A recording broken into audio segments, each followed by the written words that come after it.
Hello, guys and gals, and welcome to another episode of Sorceress! I choose you! That's right, this is Pokemon. We're doing Pokemon forever. No, literally, we're doing ladder starter characters, right? And of course, when we think about starter characters, what do we think about? We think about Pokemon. Really, we do. You know, we got Squirtle and Charmander and Pikachu and Bulbasaur. You know, starter characters are what you start out with when you don't have anything else. This is all you've got, right? So, what is Sorceress good for as a ladder starter character? I feel like the first question that we always have to ask ourselves when you're thinking about a ladder character, when you're thinking about starting out, what you need to think about is my character an equipment-based character? I think this is the number one question that you have to ask yourself when you think about a ladder starter character. Because, of course, when you start out as a fresh ladder character, one of the issues that you're always going to have is you're naked, right? You've got nothing. You've got no gold. You've got no equipment. You've got no gems. You've got no runes. You've got nothing. So does the sorceress do well in an environment where she has no equipment? Well, the answer to that question is yes and no. One of the sorceress's main downsides is that she generally does not have any form of tank. So, you know, like if you are an Amazon, you can summon a Valkyrie who can tank for you. If you are a Necromancer, you can summon an army of the undead to tank for you, or a Golem.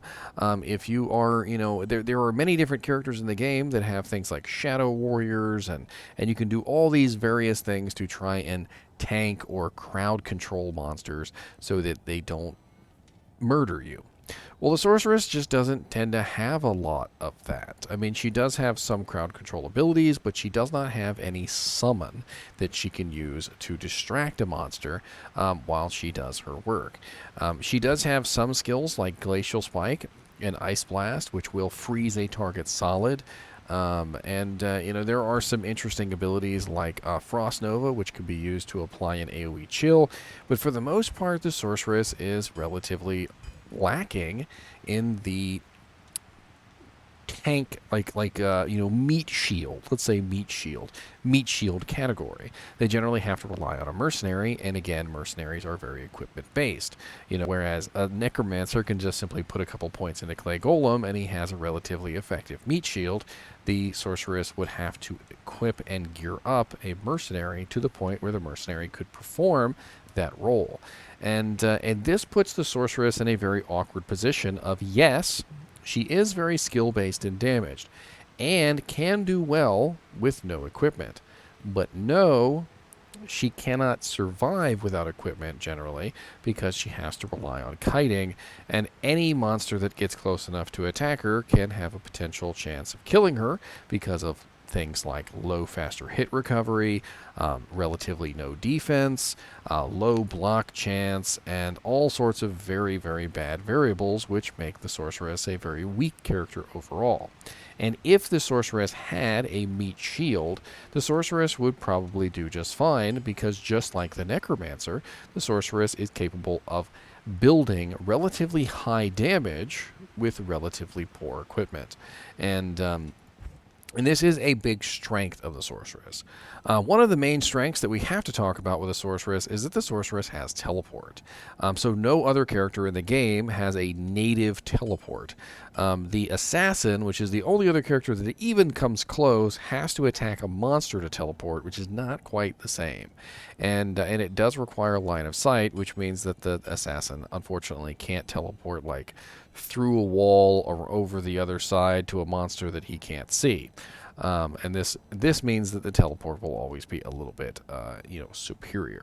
Now, of course, later on in the game, once you have equipment, once you can get, you know, things like Enigma or a very nice teleport amulet, you know, and you have tons of money to spare, this kind of advantage doesn't make that much of a difference, because eventually it kind of all evens out.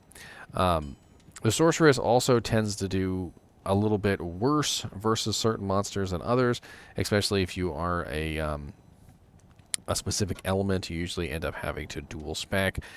Once you get to hell difficulty, things really kind of slow down unless you have a proper equipment, and this can be a very big downside for Sorceress. The cold tree specifically tends to have very, very few immune monsters that can be broken. And I don't want you to take that the wrong way, so let me say it one more other way.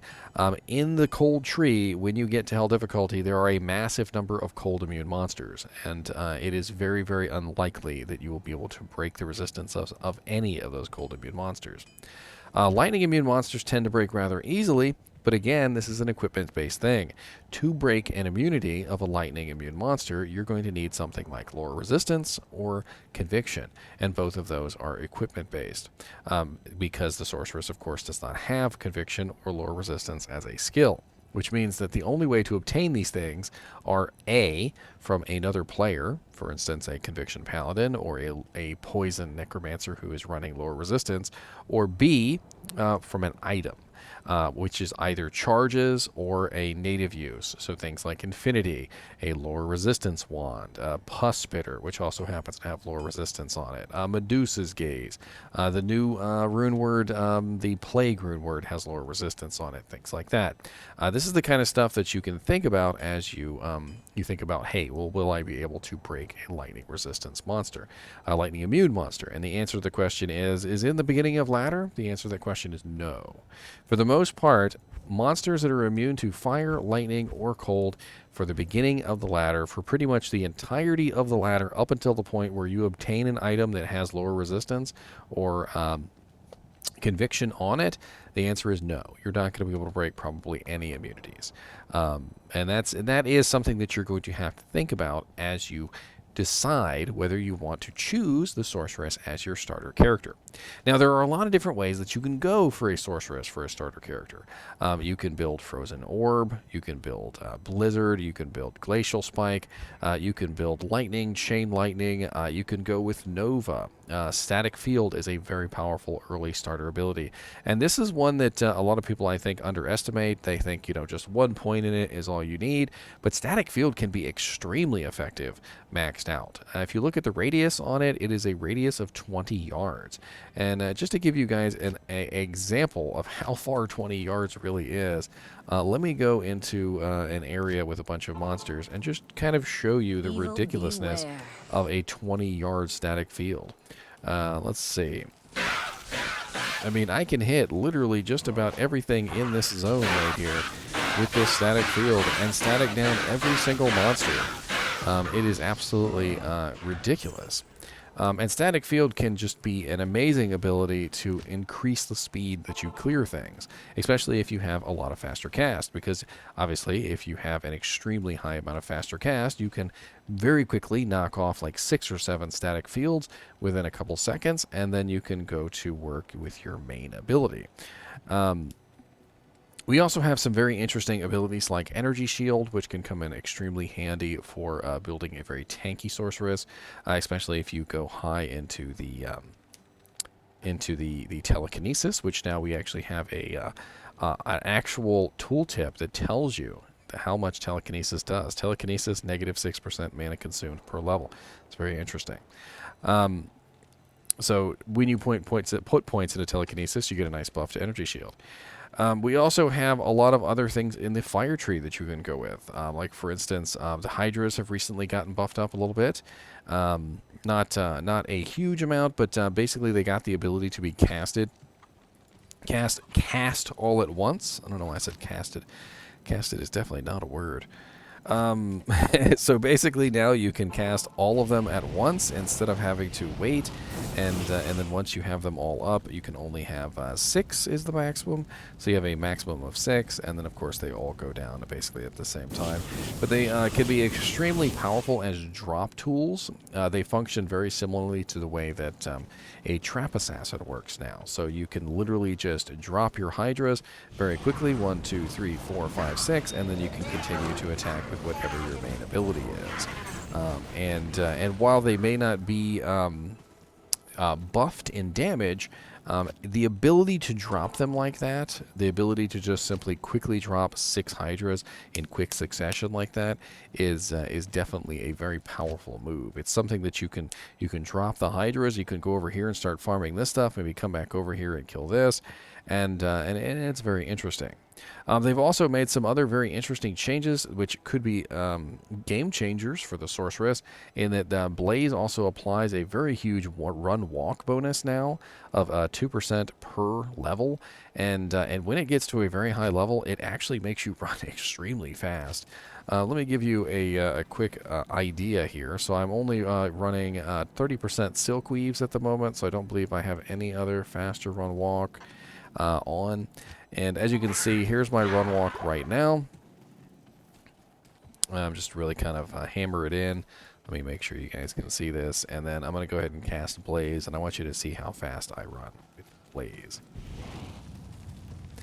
And so as you can see, the faster run walk on Blaze is pretty massive. And I can honestly see this being a very interesting ability that could help you speed things along in very interesting ways as far as PvP is concerned, and even PvE. But of course, we're talking about ladder, not PvP.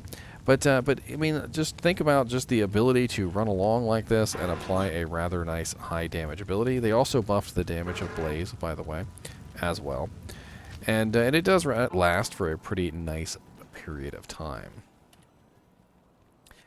We also have some other interesting things here as far as group utility is concerned. If you are a sorceress who's going to be in a group with other players, you could put some points into enchant, so you can give them all extra attack rating. Group utility is definitely something that is a consideration when you're thinking about what class to play, and I do think that sorceress has some group utility. They have the enchant skill, which they can help out their teammates with. You can also enchant your fellow mercenaries, so if anybody has a mercenary in the group, and you can enchant the necromancer's skeletons and this clay golem. That is actually really powerful because it multiplies out your damage by really large numbers. So you need to think about this. If your necromancer friend who's in your ladder group has 10 skeletons, say, and you can enchant each one of his skeletons with about 1,000 fire damage, that's 1,000 fire damage times 10 skeletons, which is the equivalent of what, 10,000 damage? So you've got a really nice amount of damage that can be multiplied out from enchant, which is extremely effective. Now, when it comes to choosing Sorceress over any other class, I think what a lot of people like to do with the Sorceress early on is Magic Find. So, of course, the whole thing about ladder is we are naked peasants, right? We have absolutely no equipment. We've got no gold. We don't have anything that we need. Well, teleport combined with the ability to magic find with relatively high damage, skill-based damage, as opposed to equipment-based damage, makes the sorceress a fairly effective early game magic find character. You can teleport directly to bosses like Mephisto. You can go farm Anilithak. You can farm quite a few different monsters in the game relatively easily on the sorceress and with relatively high magic find. The very interesting thing is that much like the necromancer, you don't necessarily need very much equipment to do magic finding. Now, the main downside of magic finding on a sorceress that has relatively no equipment is that you are a relatively weak and easy target to kill.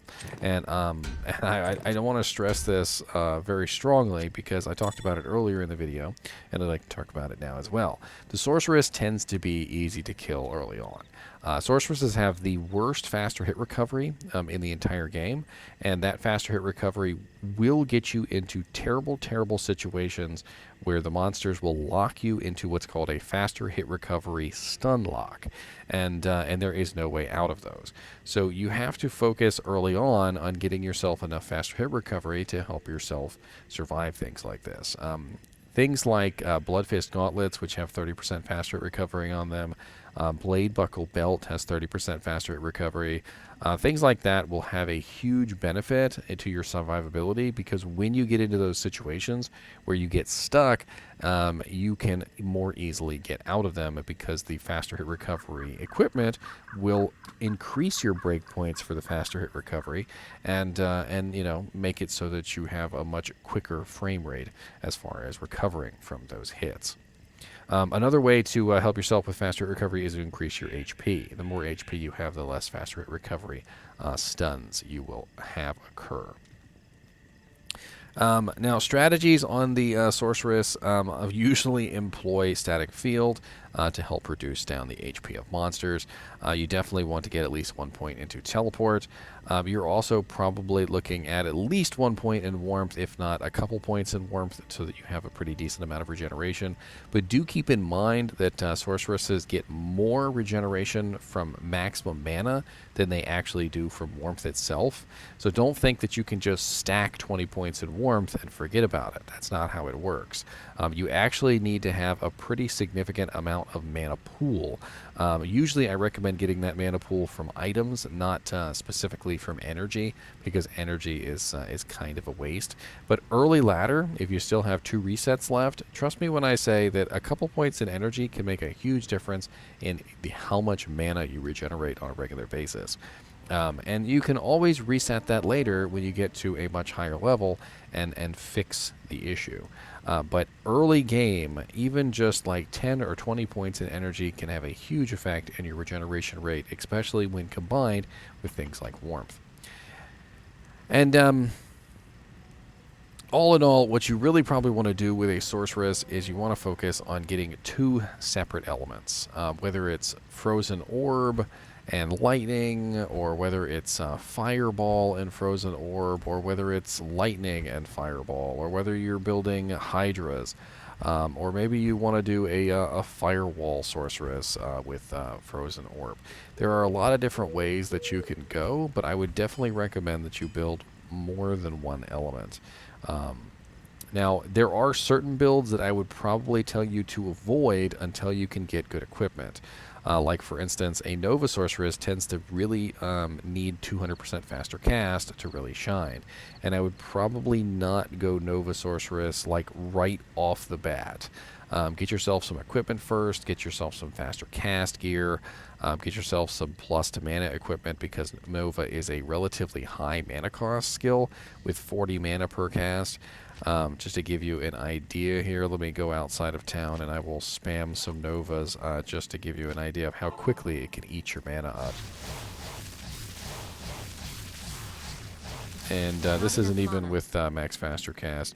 I can actually go get some max faster cast gear. Let's do that real quick, just for demonstration purposes. And a Nova Sorceress is a rather interesting sorceress because they do relatively massive amounts of AoE damage, but not necessarily very high single target. And I'm pretty sure this is max faster cast. Not enough mana. And you see how quickly my mana pool disappeared into nothingness? So do keep in mind that when you build a Nova Sorceress, you're a very quick, very fast consuming mana character. So all in all, let's talk about the Sorceress as a whole, right? So is the Sorceress a good ladder starter character? Yes, it is.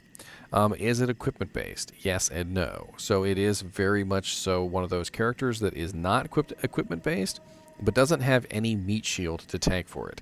So you do generally need some form of a defensive equipment.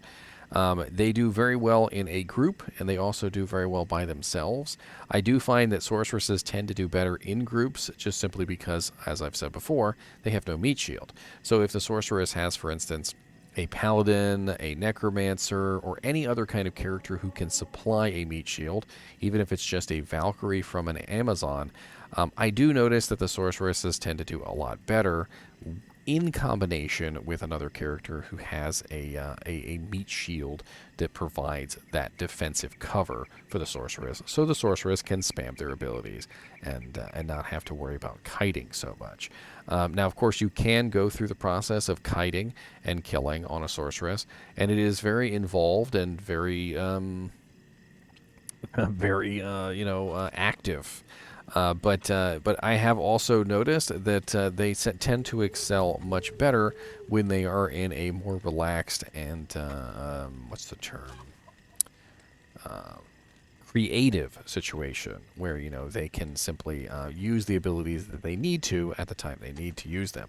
Like for instance, take static field. If you only put 1 point in a static field, it has a relatively small radius, and to use it, you have to get in close to Diablo or Baal or Mephisto or whatever it is that you happen to be targeting.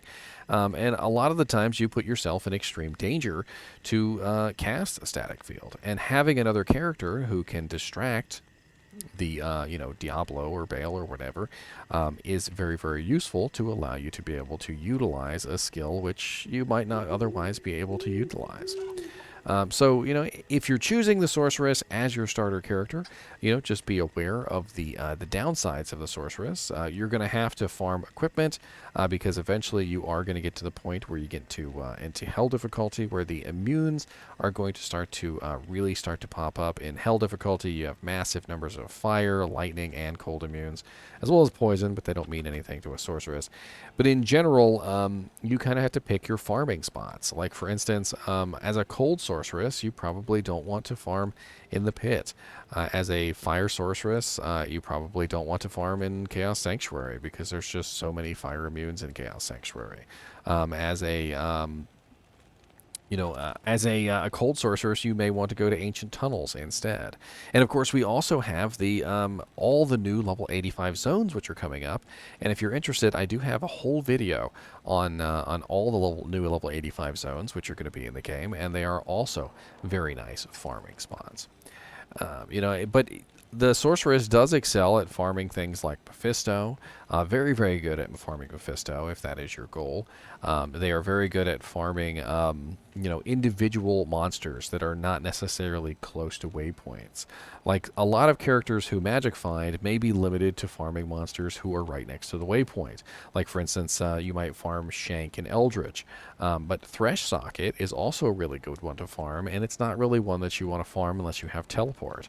So Thresh Socket becomes a very easy one to farm for a Sorceress.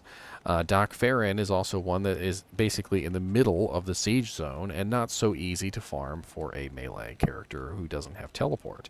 But a Sorceress, again, has a much easier time. There are a lot of monsters in the game which are much easier to farm with teleport than without, and I will never take that away from the Sorceress. The Sorceress has an ability that allows her to do some pretty amazing things. Now, I do find that really early on in ladder, the Sorceress tends to have a lot of problems with mana. And as I was talking about earlier, if you put some points into energy early on and you build warmth, a lot of the times you can fix most of those issues. What I would advise a lot of characters who are going into the ladder with the Sorceress as their starter character, if you're here, maybe this is your first ladder. What I would recommend that you do is you take a look over at the mana regeneration page on the Diablo 2 wiki. On the Diablo 2 wiki, there is this really interesting page, and I'm going to see if I can pull it up on the camera here. Give me just a second. It goes over mana regeneration and how mana regeneration works.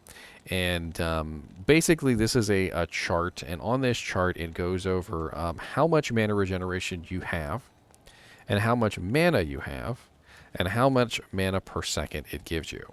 And I want to just point out a couple things here. So this is 350% mana regeneration. This is a lot of mana regeneration. Assuming we have 100 mana, we have a mana regeneration of 3.5 mana per second. But I want you to see that literally having 0% mana regeneration with 400 mana is the same thing as having 350% mana regeneration with only 100. Your mana pool itself is more important to your mana regeneration than the mana regeneration percentage. The mana regeneration percentage is nice, don't get me wrong, and it's definitely nice to have a good amount of mana regeneration, but you need to combine it with a high mana pool. Notice that 350% mana regeneration with a very nice mana pool of 800 can get you 29.9 mana per second, which is a really fast regeneration rate.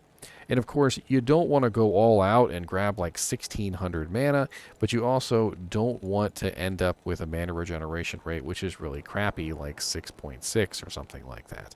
You want to kind of balance it somewhere in between.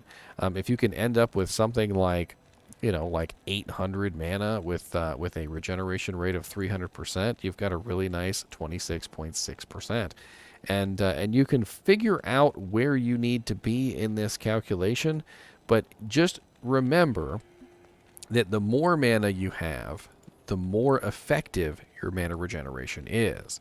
And this is a really big thing for sorceresses, especially early on, before you get an insight, before you have any form of, like silk weaves or anything like that, which are going to help your mana after each kill. There is a lot going on with the sorceress up until the point where you can stabilize your mana to the point where you don't have to worry about it anymore. And this is the kind of stuff that you need to learn so that you can effectively govern your mana, so you don't have to constantly be chugging potions every second of every single minute that you're playing Diablo 2. I think I've talked enough about the Sorceress, and hopefully I've given you a little bit of insight on whether or not you want to choose the Sorceress as your starter class. If you have any questions, I'll be glad to answer them in the comments, and I'd also like to hear what you think about the Sorceress for a starter class in Diablo 2 ladder. As always, I do appreciate you guys and gals watching my videos, even when they're 26 minutes long. And as always, keep watching.